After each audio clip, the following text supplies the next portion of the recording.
What's up, everybody? I'm Lisa Brennan. And I'm Justin Trice. Welcome to Crime of the Arts, a true crime podcast that peeks behind the curtain to shine a light on the dark and untold truths of the creative arts. From film set mysteries to celebrity murders and art heists, these two theater nerds will usher you into the unknown. Today, I'm going to tell you the story about Murderess Row. Ooh, okay. And I'm going to tell you the story about Father Camden. Oh, the Father Camden. The Father Camden.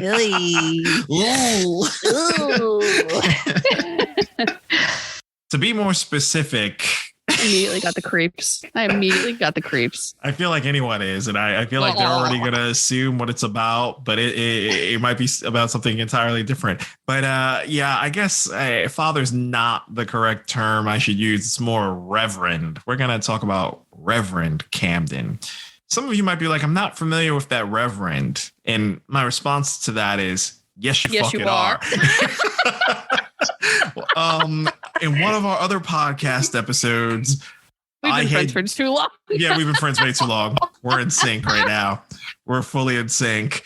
In one of our past podcast episodes, I had made mention to another person. I had inserted it as a joke, but then I said, you know what? We might fucking cover this person one day. Let me not say anything. The person is Stephen Collins. He is a very famous actor and writer, best known for his leading role as Reverend Eric Camden in the hit TV series that Lisa and I had disputed because I was trying to downplay it. It's called Seventh Heaven, which started airing in the mid-90s. I'm not going to tell you right now. I'm going to lead you into what went down. All I know is that something happened. I have absolutely no idea of what actually happened. Good. And some people might feel like they know what happened. I thought I knew what happened too, but it was a lot deeper than what I thought I knew. So I promise everyone's going to walk out of here today at least learning something about the incident that you didn't know before. But with that said, let's talk about Stephen Collins for a moment. So I'm going to give you a little back history as usual. Stephen Collins was born in Des Moines, Iowa, back in October 1st, 1947, as the youngest of three brothers. You know, his family moved to Hastings on Hudson, New York, where he was raised as a young child and completed his early education, all of the generic stuff. I know it sounds boring. After high school, though, he stayed in the Northeast and he went on to attend Amherst College, where he graduated cum laude. And during his time there, he also took up playing bass for multiple different bands after learning how to play the instrument during his childhood. So it was during his time in college that he first discovered his love for the performing arts and theater, which eventually led him to Broadway after. He was able to get his first start in TV when he was able to land a brief TV appearance on an episode of The Waltons back in 1975 before landing his first movie, All the President's Men, the following year. The original All the President's Men. Well, I think that might have been the second remake by then. That was 1976. We also had a recent reboot just a couple years ago, too. I have to say, he was born in 1947. How fucking old was he when we did Seventh Heaven? He was definitely the middle-aged type that he was playing. Yeah, I mean, I feel like when did Seventh Heaven come out? I feel like it came out mid-90s. And right? You know, okay. So yeah, so he was definitely in his 40s already. They didn't try to sugarcoat that either. I think the whole gimmick was like it was an older 50 though. Yeah, he's older. Yeah, he was older. Yeah, because his kids were all different ages on the show, and I wonder how old his wife was. I know. I didn't think they did. I just didn't feel like he was 50. But I'm gonna be 35 tomorrow, Justin. So I'm having a midlife crisis. Feeling like everyone thought that he was in his 40s, 30s. For those of you that don't know, Lisa, she recovered from the vid that she told you about last recording. But yes, her birthday is actually tomorrow. Yay! Yeah. I feel like I'm 150 billion years old. So when I think about parents, it's funny because when I think about shows like that, or even all those other shows that came out around the same time, you look at those parents, and I'm those parents. She is those parents. Like we are the age of what those parents were. And now I'm here feeling like I'm still 17 and we're in college smoking cigarettes in the courtyard. And I'm not. I'm in my own house, in my closet, recording a podcast with you. But yeah, it's just having this is hysterical. And yes, disclaimer, by the time you guys hear about this episode, just wish her a belated birthday. It'll be long past. She'll have settled into her 35-year-old ways by then. God. I've come to terms with my midlife here. It is what it is. Did it take you long? I think I adjusted pretty quickly, but sometimes I say certain things out loud and I'm like, oh my God. Dude, we're still 17 in my head. I don't know how. But like Justin and I, this is purely for us, I guess, enjoying talking to each other. But we have pictures over the years that are always the same. Like we look at pictures where like probably like 18, 19 is probably when we actually met in college. Yeah. And then it's like we're like 22, 25. And we look the same in all those pictures until you get to like 28. And I'm like, oh shit, we don't look like little kids anymore. To be fair, I feel like I could still look like the little kid, but I'm taking the Keanu approach. I want the long hair. I want the beard, but do it, dude. Underneath all of that is that mosaic like 1628 painting that looks like Keanu Reeves. That's going to be, I don't know. When I hit 40, I'll probably go back to looking clean, shaven, and low cut, and we'll go back to those photos. We'll see. Okay. God willing, maybe I'll look like I'm 25 again when I'm 40. I don't know. I highly doubt it. Okay, go ahead. Tell me about Reverend Fuckface. Reverend Fuckface. Oh my God. We were talking about all the president's men he got that year. And then from there, he was able to find more success landing in TV roles throughout his career, including some main roles in TV series such as Tales of the Gold Monkey and Revolution, along with other small appearances. This is all before my time, so I damn sure never saw any of this. Yeah, I was going to say, what the fuck even is that? Yeah. They're two separate shows, yeah. Okay. Tales of the Gold Monkey's one and Revolution's another. I've never seen any of these things. I mean, we're pretty good pop culturally a lot of the time. Must not have been super popular. But that's what I feel like. I feel like back in the day, WB was just casting people that weren't popular or you just don't care. Like Buffy, for instance, I knew of Giles. I've seen him in like an episode of Highlander and other random things, but he wasn't someone on the radar, Yeah, fair enough. Yeah. He went on to make other appearances in other TV shows. Although he was featured predominantly in television over his career, he was still able to land roles in various movies such as The Promise, Star Trek, the motion picture, and Jumpin' Jack Flash up until his career in show business ended. To this day, though, the most well-known role that came to him was the hit TV series on WB known as Seventh Heaven, where he starred as the main character on the show, Reverend Eric Camden. The show started airing in 1996, and it included a star-studded cast of performers, including a few child actors that would go on to find success in their own right, such as Jessica Biel. Married Justin Timberlake. I mean, that's successful right there. But still, she had a film career and everything before that. Well, she's got her own career now. She's fucking incredible. A couple of years ago, everybody kept talking about The Sinner. Did you watch that show? The Sinner? Yeah, I was going to say, I saw the first two seasons. Yeah. She's so good in The Sinner. So good. So yeah, she went on to do stuff. And then David Gallagher, I think he was the one who played Simon. He was like the youngest son before they had the twins. Because remember, that was another thing. These old ass parents had twins like near the end of the series. Remember? Oh, gross. But yeah, it was named one of the top family shows by Parents Television Council for its positive representation of strong family values and dynamics. It was wholesome, as my mother would say. every now and again, like if I'm bored and nothing was on TV and I turn the channel, I would look at it. That's why I didn't consider it. No. Here's the thing. I was not watching Seventh Heaven the way y'all were watching Seventh Heaven. I definitely was not. You know, as they started getting older, because like Jessica Biel's around our age and Lucy's around our age, maybe I'm watching the show for them. But there's such a fandom for that show that I didn't know about. People over here like Milo I can't say his last name. Ventimiglia. Yeah, they're like, he got his start as the bad boy on there before he went to Gilmore Girls, which is another show I didn't fucking watch. I wouldn't know. I feel like you wouldn't like the Gilmore Girls. So many people got their start, but like Tyler Hoechlin, like all these people got their start from Seventh Heaven, and I was not aware of that. But sometimes I think the only times I would watch that episode is whenever they'd hit you with that special commercial where they're like, this is going to be the most darkest episode yet of Seventh Heaven. Simon's going to drink alcohol. Then I'm like, I'm intrigued. I want to see where this is going to go.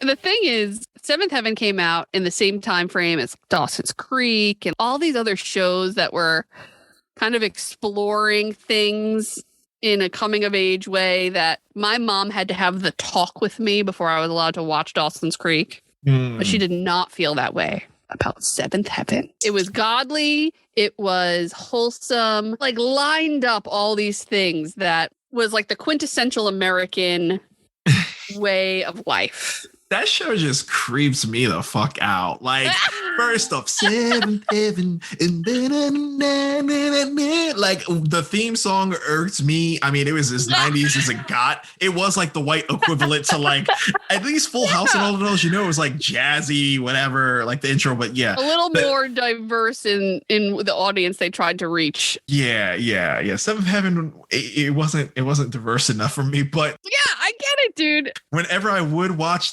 these episodes, it cracks me up because it's like you always see Reverend Camden talking to his kids and he's giving them a valuable lesson while this fucking made for TV soft guitar plays in the background. That bugs me. In their white kitchen around the island. Yeah. And then it's like every other scene, it's like he's saying some sly things to his wife and they're trying to get it on while their kids are there. I was always like, why are they always trying to get it on? Like they were a loving couple. I get it. But like, God damn, like. They want you to see this is what healthy marriage looks like. This is what it looks like. I'm like, no, okay. It's not. Yeah, and that's what I find the creepiest about it is like you got this guy who's playing this character who's good husband and father. And it's all these things, right? And then he's like a fucking creep show in real life. He just always gave me creep show vibes. I don't know. It got all that positive feedback that we talked about. And it's because of that feedback and the strong representation of family values and dynamics. That's what allowed the show to continue airing for 11 long seasons up until 2011. Okay. Oh my God. 11 seasons. Like, you know, Grey's Anatomy. I just saw something the other day. It was like season 19 of Grey's. I was like, what the fuck? This show should be over 10 times. You don't need 19 seasons of a show. This is not a soap opera. Yeah. Well, I feel like that kind of turned into it, but I'm not even going to go there with that show. But ironically enough, Stephen Collins, his character is portrayed as such a strong and loving father figure on the show, which definitely contradicts some of his actions in real life, as shown by some of the issues we're going to get into. Is he like hammered, smoking cigarettes, wearing ripped shirts and stuff? That would be great. And I kind of wish a photo of that existed. It still would not be acceptable, the things he did, but it would just be entertaining for me to always look at a picture of Reverend Camden smoked out and stressed out. I don't know. Outside of his career in entertainment, Stephen faced his fair share of trouble in his personal and family life as well.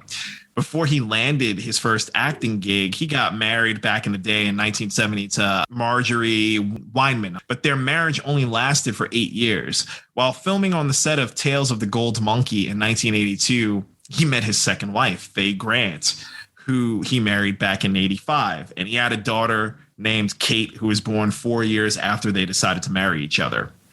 Their relationship lasted around 30 years before the couple separated in 2012 and finalized their divorce 2015, not long after his public issues arise, which we're going to get into. So some of you might have heard around 2011 that the show, which seemed like it was going to go on forever at this point, was abruptly canceled. And then there was murmurs that there were some allegations against cast members. At first, it didn't necessarily say what cast members, and everything was kind of kept mum. Some people assumed that, because remember, Warner Brothers had kind of dissolved and a lot of things was going over to UPN. Some people had assumed that that's what was getting Seventh Heaven canceled, but it wasn't actually that. What happened is in 2012, the Los Angeles Police Department got a claim of the sexual abuse of a 14-year-old minor from around 40 years ago. The accusations was against Stephen Collins. Stephen was initially being investigated as a suspect by the department that same year for his involvement. However, the initial findings of the investigation didn't allow them to pursue their investigation any further. That all changed in October of 2014 when there was now an audio tape that surfaced that contained the voice of a male, which was thought to be his, confessing to having committed sexual abuse to minors under the age of 14 and was promptly investigated by the New York City Police Department. Oh my God. That recording, because that was also speculation too, that recording, some people believed that was a leaked recording from his therapy sessions. Like he was confiding all of this into his therapist. Like he decided to come clean about this over the years and try to work on himself. Allegedly, some people speculate that tape was recorded within there and, given to the police. But it's very chilling. Up until a couple of years ago, that tape was still online. You could probably find the transcript as well, because it goes into full detail of what he did. Get out of here. It was more. It was more than one person. Oh, God. Isn't there a statute of limitations, though, in New York on rape? I would have to look into that. I believe so. But the thing is, like, the first incident was back then. There's several other incidents, plus he was confessing. So, yeah, they claimed it was his voice confessing to have commit all of those crimes with the minors, and it was multiple minors under the age of 14. And then that was promptly investigated by New York City Police Department now. Because remember, I told you first it was Los Angeles Police, but now he's doing what he's doing. He's in New York. It's a whole other ball game. Oh, 14 is so young. These allegations led him to confess that he had performed inappropriate sexual conduct with 3 separate minors now in 1973, 82, and 1994. There's your statute of limitations right there. In an interview with People magazine just a few months later in December. So my God. Look at this. Show canceled abruptly in 2011. Speculation that cast members are involved in allegations. No one says what it was. Other people speculate it's a network dispute. That happens in 2011. 2012, Los Angeles Police Department, they get a claim. This fucking gets disregarded. Now somebody's leaking out some audio recordings, and bam, we fast forward to all of this shit within December of 2014. Crazy. Now, we're going to get into some details here. The first incident that occurred in 1973, around the time he was 25, when he happened to expose himself 2 separate times to preteen girls. A few months later, the aforementioned girl was staying at his family's home, and he moved her hand to touch him in an inappropriate way while the two of them were watching TV together. Oh my God. He later claimed that they had no other physical contact other than that, and that his impulsive actions have haunted him ever since. Clearly, that did not deter him from committing similar acts in the future. So now we got to move forward to his, and that's the thing, like, he's so self-aware of what he's doing, and he's like, yes, I regretted it, but I'm still continuing to do it. Like, you know what you were doing when you lured her over to your home and everything else. Like, it's just bullshit. It's bullshit. His second incident in 1982 happened when he exposed himself to a teenage girl just a few years after the first incident. He claimed that outside of indecently exposing himself, that he did not have any other physical contact with the young lady at all. Similar to the second incident, the third incident that occurred involved him exposing himself to another teenage girl yet again in 1994. And he also insisted that nothing else ever happened other than that. He also claims that the final encounter in 1994 was a wake-up call for him, and he has even gone out of his way to apologize to one of the women 15 years after the initial incident happened. Oh, yeah. Go fuck yourself. There's so much to unpack there. You did this shit 3 times. 3 times. And you keep saying that you're aware and you're not going to do it, but you do it. And then in 1994, you do it again. You decide to wake up and go, you know, I got to really fix myself. I got to get a handle on that. Your handle on that was to continue your acting career and star in a hit show, Seventh Heaven, where you're fucking the father figure of all these young children. Lord only knows what you might have attempted to pull with them, and they didn't realize it. I mean, all of the girls on that show claim that he was always kind, loving. He never did anything like that. But I'm like, how do you really know? He could have tried to set you up before, and you just weren't processing. That's what that was. So unpacking. Yeah, please do. Unpack it all. I am floored by the idea. I mean, under 14 makes me really nauseous because those are like really children. They are children. You're fucking disgusting. Even back then, you know, you could see a 14-year-old now and she can look like she's 25. But back then, it wasn't really like that. Right. You know? And then the audacity of you to fucking apologize 15 years later. That did nothing for her. It only did something for him. And you only apologized to one of them. You didn't apologize to all 3. Like, right. You just can't be picky and choosy in how you live your life and where you feel like you need to be forgiven. That's one of those apologies that is only for the person giving the apology. The person getting the apology is not fucking gaining anything from you. Exactly. And I feel like you only made that apology to the one because you're like, oh shit, I'm in New York now. Like things are, they don't take kindly in New York to this. Like your pedophilia and shit. I hate to say it, but like Hollywood, all of that, it's an underlying thing. Yeah. Also, it being the first one, you might have hit that statute of limitation. So even if you did go, there's nothing that could be done. But if you fucking brought it to the forefront of the other 2, you know, that date's closing in on his future. It's so crazy. So crazy. God, he's gross. He like can't even help himself.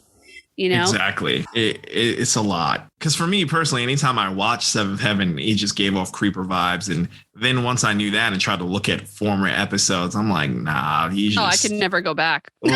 I was like, I was like, this man's clearly doing something. I don't know. Well, obviously, that's why they canceled the show. Otherwise, it would have fucking tanked because you can't hear that and then watch him be like that. So we were talking about in one of our early episodes about what's her face in Smallville, how it's like hard to rewatch it now because you know she's so different.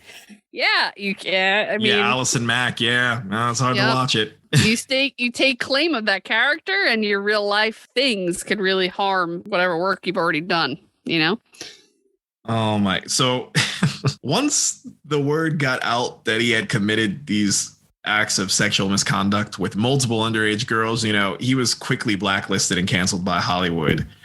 His last appearance in TV and movies was in 2014, just a few months before news of his inappropriate actions were made known to the media. And I feel like, the last time I saw him was like Ted 1. He had the most absurd cameo, and it was pretty fucking funny. And that was the last thing I ever saw him in. The Mark Wahlberg Bear movie? Yeah, the Bear movie. Didn't he? He had a cameo in the first film. Him and Flash Gordon. That was also funny. I got to take a look. I got to double check. I'm not confusing. What's his name? Stephen Collins. I was like, why is this motherfucker in this movie? And the thing is, he kind of was playing a douchebag in the movie, which made it even funnier to me. But fired from TED 2 after molestation allegations. Okay, hold on. So was he not in the first one then? I don't even know when the first TED came out. Oh, look at him. He's such a creep. Yeah, like I said, he's skeevy. Okay, no, I'm bugging out then. Forgive me. You might not be wrong. I'm just saying that's the first article I saw. But he was fired from Ted 2. No, I just looked up Ted 1 now and I don't see his credit for it. So it was Flash Gordon in that one. So he was supposed to be in Ted 2 and then he got canceled. Okay. Yeah, no, the Flash Gordon cameo was fucking hysterical though. Basically, he was blacklisted. Although he has apologized to the public on multiple occasions and expressed remorse for his actions, he has yet to be able to land any roles in any television shows and movies since then. Just like that, his long career had come to an end abruptly. Well, stop showing your penis to people. Yeah. And the years following the incident, I mean, yeah, that's all you had to do was stop doing that and stop having them grope you and stop hanging out with little kids. 13-year-olds. Yeah. Why don't you just go have sex with grown women or show your penis to grown women? And this would have been fine. You nasty fuck. In the years following the incident, Stephen lived out in a small town called Fairfield, Iowa, married to a super fan who is half his age. I'm sure. I'm going to throw up in my mouth. Are you kidding? First off, I just like to state, even if this man never did all of these things, that's still weird. To be married it's fucking weird because you have the audacity to label yourself a super fan of Eric Camden. Any fucking man or woman that has the audacity to say to me, I'm a super fan of Eric Camden, I want to marry him or have his kids, I'm going to question you in a lot of ways. To a fucking insane asylum. I don't know what's happening there. Super fan, like fucking. And I had to put that in there because she self-proclaimed that, and it does just trigger me every time I hear it. I'm like, you're a super fan of this motherfucker from Seventh Heaven? Like, oh, okay. Oh my God, it's so creepy. But and she was half his age, of course. He claims to have been through extensive therapy and personal growth workshops for over 20 years to seek help for the way he acted in the past. Although, as I like to say, blow it out your ass, sir. Right. And although he was able to move away from the spotlight, his reputation and livelihood as an actor will forever be tarnished by his multiple sexual misconduct incidents. Okay. Yep. Mm-hmm. His past decisions have forced him to live out his days in solitude with a quiet life in the middle of nowhere with his fucking super fan wife as a consequence for his mistakes. The super fan thing makes me nauseous. It makes me cringe, man. Every fucking time. And I'm just like, it just sounds, super fan. Sounds like, she's part of a fucking cult or something. But anywho, look, reputation can take a lifetime to build. Just a moment to be destroyed. A moment to destroy. For saying or doing things that are controversial. It can turn a once loved individual to an outcast in just a matter of seconds. Yep. And erasing all that hard work. Just whip your dick out of a 13-year-old's couch. That'll do it. That'll do it. And erasing all the hard work that person has put into their craft and personal image. Once someone does something illegal, they will always be perceived in a negative light by the public, no matter what else they do in the future. Society should and will always try to hold them accountable for their past transgressions while being well educated about the facts at hand to know the details behind their crimes. Yeah, we say it all the time. Don't do crime, folks. And for some of you twisted people, you might be like, well, he didn't do a crime. No, he did. He did a crime. Yes, he did. He did a crime in the court of public opinion. I mean, he did several fucking crimes. He should have never been hanging out with those girls. And you did the first. And I'm not justifying the first time he did that with anyone. I'm not saying that at all. But like, you did it once, and quote unquote, you're self-aware. You have all this regret. You would think you would stop, but you kept doing it. Like. I have no remorse for that. It's like, fuck None. You, fuck Seventh Heaven. I feel like he doesn't have any remorse either. Doesn't, it's all fake. Whatever. Yeah, I think whatever happened is, that LA allegation moved its way up to getting heard about in Hollywood, and he was nervous, and they canceled the show. And then I think he was already, whatever that leaked recording was, that was him talking about all those things because he already knew it was coming out. You know what I mean? Yeah. It's interesting how I feel like he really got hung up for his actions, as he should. But there are people who have done far worse things that have never come out, and they don't get fucking hung by their toes, Yeah. But yeah, I mean, well, I hate to say this too, and I hate to play devil's advocate, but you're absolutely right. Like, there are people that do far worse, and some of those people do come out and talk about it, and they get a slap on the wrist. I think what sealed the deal for him is because he played a father figure with a bunch of kids. Like Bill Cosby. If he would have played any other role and this came out, he probably would have had a comeback by now. Like, I'm sure Netflix or something would have put him on some shit, but because you played a father figure with two young girls, they basically grew up on set with you. It's just right. Ugh.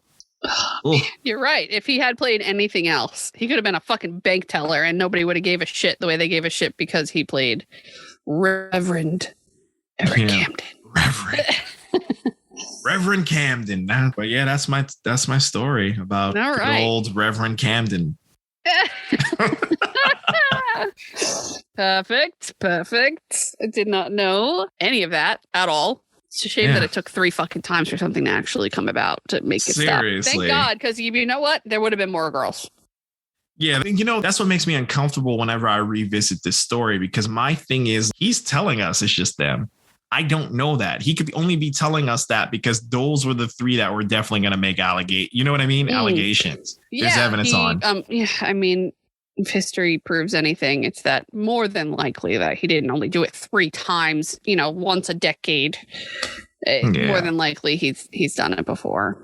You're right. I mean, you're choosing to live in isolation now. You're there with your super fan wife. You're probably still doing it. She's probably going along with it. Now, gonna keep saying it. She's probably going along with this shit now. I wouldn't be surprised if there's a documentary 20 years from now talking about we found on the on the Collins farm this bullshit. Like, oh Jesus. Okay. But that's all I got. Thanks for that. No problem. And if you guys are as disgusted as us, or feel free on our social media pages, like for any of our stories, comment on them. Let us know if you were surprised. Let us know if you already knew. Let us know what your hot take is. Because some of our things, we're always saying what our theories are. What are your theories? Do you think, he did more stuff? Do you think he's innocent? It makes me want to go scream into a pillow. Yeah. Ay. Okay. Do you have any idea what I'm talking about? None whatsoever. Okay. So we're going to take a trip back in time. America's roaring 20s shattered all known boundaries of decorum, entertainment, and societal expectations. 20s women didn't stuff themselves into corsets and wait for marriage proposals anymore. They painted their faces, bared their shoulders, and danced wildly to outrageous music called jazz. Okay. And nothing went better with smoky clubs and muted trumpets than illegal liquor. Ironically, the Prohibition era, which banned alcohol from 1920 to 33, actually created that bar culture, that shadowy form that we revel in today. So a host of speakeasies or illegal clubs created a myriad of opportunities for vice, corruption, and crime, especially in Chicago. Of course it does. I just think of Prohibition and everything else and Capone. Yeah. The murderesses I'm going to tell you about are the true stories behind the tales that are told in the Broadway show Chicago and how that show came to be. Oh, okay. The origin of the Academy Award and Tony Award winning musical Chicago lies in its namesake city, from a truth is stranger than fiction tale of 2 female killers on Murderess Row. Before it was an Academy Award winning film, it was a hit Broadway musical, and before that, it was a series of murder trials. Today, we know it for its dark humor, sharp dances, raw energy, and unforgettable music. Yeah, and as soon as you said the musical, all I keep hearing is, he had it coming. He had it coming. Pop, stick, squish. Cicero Lections. Although there is a lot of truth in the story told by the play and the musical, not everything completely matches up with the real life events during the trials. But nonetheless, we're talking about the inspiration for Roxy Hart and the ladies of Cell Block Tango. So you've seen Chicago, I assume? Yeah, I've seen the musical and I've seen the film version for, my girl, Catherine Zeta-Jones. I was actually in a scene show, and in one of the scenes, I was in Cell Block Tango. It was the most fun I think I've probably ever had on stage. It's such an amazing song to perform in. And I was Hunyak the Hungarian who claimed her innocence the whole time. Oh my goodness. I need to see footage of that at some point. I don't know if there's footage. If you there's definitely find footage, witnesses that you know. Oh damn, I'm gonna have to like interrogate them. But if there is footage, I'm like, you better upload that to our social media pages when you release this episode. Thank God there's no actually there's definitely at least a picture somewhere. Okay. I don't know. I'll see if I can dig it out. But yeah, what a fucking blast, man. A little background into the show. Chicago the Musical is based off of a 1926 play written by a reporter assigned to cover the 1924 trials of the murderesses Balula Anand and Belva Gardner. Okay. Seriously, whenever people mention Chicago, I feel like whether you've seen the musical or the movie, everyone's somewhat familiar with Bob Fosse, who was like one of the most renowned choreographers for Broadway. Like everyone's seen his movements. Even Michael Jackson had adopted some of that as well from him. You know, it's the gentleman who was always smoking a cigarette, has the little hat, and he does like the jazz hands and the lean back strut. I can't really describe it, but if you look it up, you're going to be like, I know exactly what that is. We know exactly what that was just by your description. Yes. Maureen Dallas Watkins loosely based Roxy Hart, Velma Kelly, Billy Flynn, and other characters in the play off the individuals involved in these famed Chicago courtroom proceedings. Set against this pulsating backdrop, the musical Chicago celebrates the criminal-turned-pop idol. Vaudeville singer Velma Kelly catches her husband with her sister and offs them both, while wannabe Roxy Hart's lover lies about making her a star and pays by taking 3 in the chest. Hart then convinces her simple, dull husband to stand by her and even fabricates an unborn baby for the press. And their celebrity lawyer, Billy Flynn, can bamboozle any jury. And prison matron Mama Morton knows how to buy and sell favors. Meanwhile, reporter Mary Sunshine bleats out about the tragic innocence corrupted by jazz and liquor, right? That is a summary of Chicago. Yeah, that is the summary. That's the quintessential Cliff Notes on that. So Roxy Hart's character matches Balula Anand much more closely. Anand was accused of killing her lover in the bedroom of her home. She didn't go into full detail as to why she shot him, but it was most likely not because he lied to her about helping her become a famous jazz singer. Balula did change her story multiple times throughout the trial, first beginning with how they both reached for the gun and ended with the reasoning that they both reached for the gun was because he found out that she was pregnant and he didn't want to keep the baby. Balula and Belva didn't meet until they were both put on Murderess Row, which is an actual place in Cook County Jail. It is a cell block in the women's section of the jail that housed Chicago's most notorious killers. Anand and Gardner were rumored to have set up their own beauty shop out of their jail cell. And at this beauty shop, the two would help other murderesses awaiting trial pick out outfits to wear and teach them how to do their makeup and hair for the day of their trials. Okay. So all the trials took place at the Chicago City Courthouse, which still stands on the northeast corner of Clark and Randolph. Although Anand and Gardner had different lawyers, both were high-profile names that were well-known in Chicago for getting their clients cleared of all charges. So the two, William Scott Stewart and W.W. O'Brien, why do people do that? Just use multiple initials instead of a name. Pisses me off. That was the rage back then, Lisa. Okay, let it happen. I know. So they take form as that savvy lawyer, Billy Flynn, in Watkins' play. So the play was transformed into a musical that everyone loved today, but the creative team of John Kander and Fred Ebb and Bob Fosse, they wanted the whole musical to really focus on the showbiz aspect of society. Right. And in order to achieve this overall focus, they created the entire score to reflect traditional vaudeville numbers, such as We Both Reach for the Gun. The story is rooted in fact, namely the 1924 trials of Balula and Belva were bolstered by the reporting of Maureen Dallas Watkins, who is the character of Sunshine is based off of her. Okay. And at the time, the jurors and most criminals were men, and merry murderesses drew both admiration and pity as the victims of the jazz age overtook them. So I'm going to tell you a little bit about both women and their lives. Lula Sheriff was born in 1899 in Owensboro, Kentucky. She was bored with her life in a small hometown and craved an exciting life in a big city. And she eloped with a newspaper operator named Perry Stevens and had a child with him. Okay. But preferred dancing and drinking to being a wife and mother. And Perry soon threw Lula out and divorced her.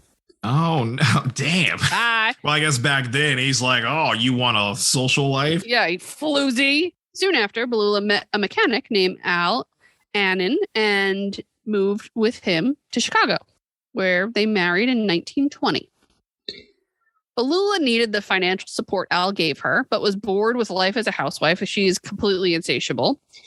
And while working at a local laundromat, she met the establishment's manager. His name was Harry Kalstead, and she began to have an affair with him. It seemed Lula had the best of both worlds, financial security from a devoted husband and the thrill of having an extramarital affair.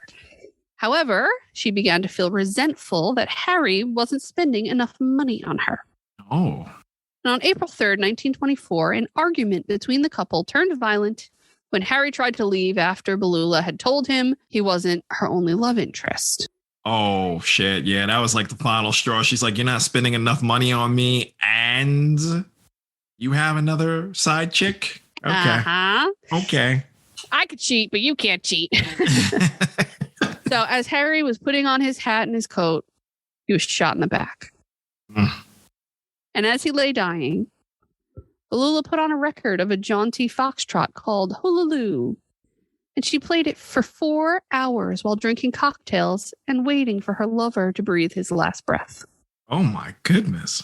Yep. She just danced around the house. For getting drunk. 4 hours. For He's 4 just hours, she let out. this man bleed out. That's ruthless. Once he was dead, she rang her husband and reported she'd killed a man who tried to rape her.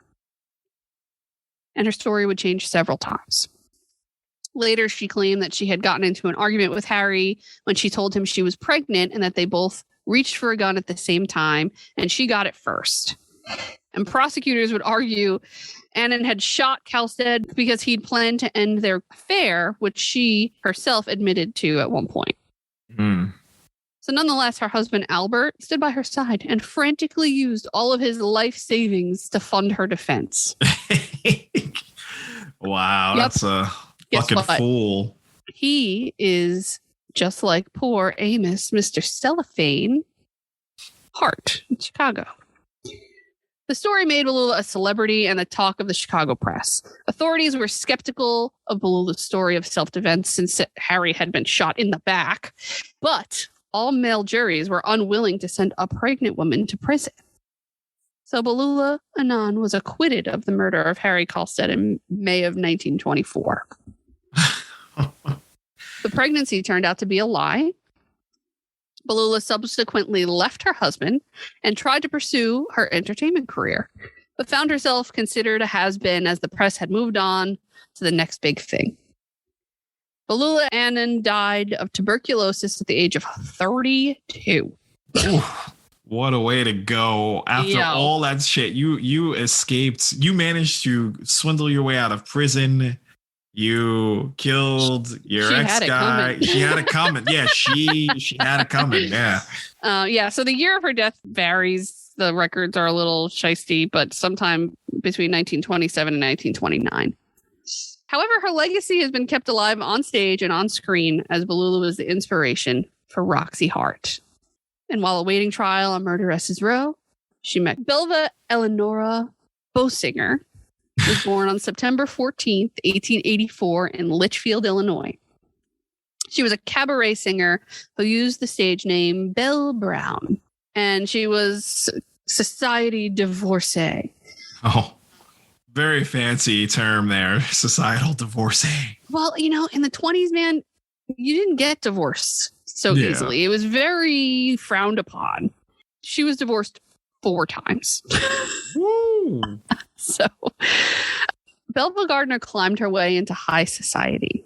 Between divorces from William Gardner, a man 20 years her senior, she was arrested between divorces. You heard what I said.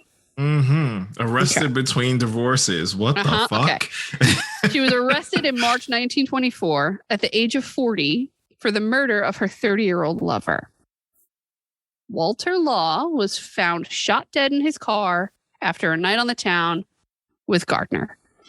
She was later found dancing in her apartment with blood-stained clothes and admitted she found Law dead, and Gardner was arrested. She was peddling herself as a victim of the evil jazz scene. And in an interview with the Chicago Tribune, she said, "No woman can love a man enough to kill him. They aren't worth it because there are always plenty more. Walter was just a kid, 29, and I'm 38. Why should I have worried whether he loved me or whether he left me? Gin and guns, either one is bad enough, but together they get you in a dickens of a mess, don't they?" Oh my goodness. What a quote. What a quote indeed. Oh man. Her best defense was that she didn't remember what happened. Blaming it on jazz and drink, she played the card of the fallen woman. She used her class, charm, and high fashion to turn her image around, and the press and all-male jury ate it up. Gardner was acquitted after almost 4 months on Murderess Row. After her trial, she again married William Gardner. They separated a year later after he accused her of trying to kill him. And she lived out her life traveling and living with her sister before dying at the ripe old age of 80. Oh, damn. Well, I mean, I'm glad someone back then had a long life expectancy. Like, I was expecting you to be like another tuberculosis or something random like dysentery. I don't know. 80 is old in the 20s. 80 is very old. Annan was a pretty young wife with a blue-collar husband. Gardner was a 38-year-old socialite with wealth and too many divorces under her garter. Prosecutors argued the same motive for both: vengeance on the lover who would leave them. And in response, both played on public sympathy to win their freedom. Watkins' coverage of these trials and those of several other women on Murderess Row were widely read. And I didn't include it in the script just because I guess it's not really a part of the story. But this woman was so ahead of her time, this journalist. Right. She went to the female version of Harvard. She got hired by the Chicago Tribune to write with no experience. Like, she was just a boss, man. That is fucking impressive. Yep. Chicago Tribune was one of several competing newspapers that covered the Cook County Jail. Others took a sentimental approach, but Watkins' reporting was both sensational and satirical.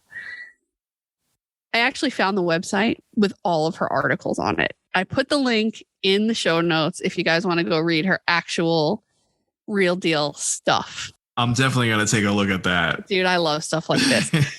I have a little bit of some of her writing in here. So Watkins made a name for herself by recounting every detail of these cases, the accused stories, even as they changed. But she also talked about the way that they looked. So one of the articles she wrote of an Annan, that they say that she's the prettiest woman ever accused of murder in Chicago. Young, slender, with bobbed auburn hair, wide-set, peeling blue eyes, up-tilted nose, translucent skin, very faintly rouged, an ingenious smile, refined features, intelligent expression, an awfully nice girl, and more than usually pretty. And more than usually pretty. First of all, the whole description of her, that was painted a perfect picture. Yeah, language back then, so eloquent. Oh, so romantic, isn't it? So it was clear from Watkins' coverage that she believed many of the women were guilty and that they had gamed the system. And they really did. It's amazing because women aren't looked at this way anymore, especially when it comes to crime, which I guess is a good thing, right? If you're going to do something. Right. They do still talk about how women look, though, in a lot of these articles. Like Anna Delvey, she was like very big on exactly what she wore and how you have the concept of like Casey Anthony, they like dumbed her down. Right. You know, they like made her kind of muted and this matronly looking person when she's like out in clubs with her tits hanging out. You know, like there's so much science behind it. Really interesting. It's such a distinct trick when on trial to just neutral. Well, and they don't do it to men. Neutral. They don't do it to men. No, you know, men just wear suits and they sit down or they wear their jail fucking clothes and it is what it is. But if a woman comes in looking too pretty and she's on trial, it changes the dynamic somehow. 100%. Even female lawyers and attorneys are treated the same way. No I doubt. mean, look at fucking Johnny Depp's attorney. Yes. Everybody automatically was like, she's beautiful and she's social. She must be fucking him and helping him on trial at the same time. And I'm like, no, that's not the case. Like, we got to stop kind of. You know what makes me mad about that? Her whole fucking job is to help him get this trial done. That's actually her job. Exactly, her whole job. And I love when she spoke out about that too, because she's like, yeah, people saw you hug him in the court. And she's like, well, I'm Colombian and like, you know, we're very social, affectionate people. She's like, but it's my job to help him. Yeah. Right. Well, and if it was a man at the end, when it was over and they hugged, no one would have fucking said anything. Exactly. But because she's a beautiful young woman, that Johnny Depp must want to have sex with her, so they must be having sex. Like, you know, it's just like a... Yeah, it's so stupid. It's a crazy double standard, for sure. Okay, so back to the story. In 1926, Watkins went from reporter to Broadway playwright with a show called Brave Little Women. Okay. A satirical stage play that would later be retitled Chicago. It was she who transformed Anna and Gardner, their victims, husbands, lawyers, peers, and reporters into characters like Roxy Hart, Thelma Kelly, Billy Flynn, Mary Sunshine, and Go to Hell Kitty. She hoped this dark comedy would highlight how appearances and sex appeal had become too important in the justice system. The show was well received, running on Broadway for 172 performances and spurring a silent movie adaptation directed by laud filmmaker Cecil B. DeMille. Oh, damn. I did not know Cecil B. DeMille did that. Mm-hmm. Okay. However, the musical we know today came only after Watkins died. And that's not a coincidence. She repeatedly rejected Bob Fosse's pleas to adapt it. Her estate, though, did not. And so Fosse's Chicago hit Broadway in 1975. And it went on to become the longest running musical on the Great White Way, as well as a 2002 movie that won 6 Academy Awards, including Best Picture. And that is the story of Murderess Row. The inspiration behind Roxy Hart. I had no idea about any of that. I just assumed that this was a musical, you know, just the made up musical. And I'm like, well, it's pretty good. It's pretty catchy. I didn't know this was based off of any sort of murders. I didn't know that this is based off of any person. That's just crazy. It's based off of many people. And it's just crazy that they had to wait for her to die before. Because she was like, fuck you, leave myself alone. And then her estate was like, yeah, whatever. But this idea was courtesy of our good friend Christina Pitter. Thanks, Pitt. Hey, thank you, Pitter Patter. Yeah, she came up with the idea for this, and I thought it was a really fun one. A little lighthearted. Some of our recent episodes are a little heavy, so yeah, we go between it. And also for those listening, again, like we say it every time, please rate and review us, but also send us feedback. Like if you have any recommendations on stories, what do you want to hear? Yeah. What do you want to hear about? Let us know, because we're always adding everything into a list, and we're trying to cover everything within our field. You know the parameters, you know what we're looking for. Yeah. Tell us about some people or some incidences, and we might cover it and then give you a little shout out like we just did our friend here. Yeah. And, you know, I want to tell you guys the stories that are popular and that you may know, and maybe we'll find something in there that you didn't know to tell you about. But I also want to find the stories that people don't know. Exactly. I'm going to try and dig a little deeper and see if I can find something. I really liked that Murder on Music Row story, which is like, you know, he wasn't a famous person. He was just an artist. So I'm going to try and tap back into that, I think, on my next story. But yeah, let us know what you want to hear. Do you know some weird story that no one knows about? Exactly. Let us know. And we better start seeing some reviews from you guys. That way we can give some shout outs and some other things. Yeah. But yeah, definitely. We're always open to suggestions. When you look back at the history of the creative arts, it takes a lot of darkness to create the light the arts bring to the world. Thanks for joining us this week. And if you enjoyed our conversation, please subscribe wherever you listen to podcasts and go over to Apple Podcasts to rate and review. Please check out our sources listed in the episode notes. They're amazing. And you can find us on Facebook and Instagram at Crime of the Arts Podcast.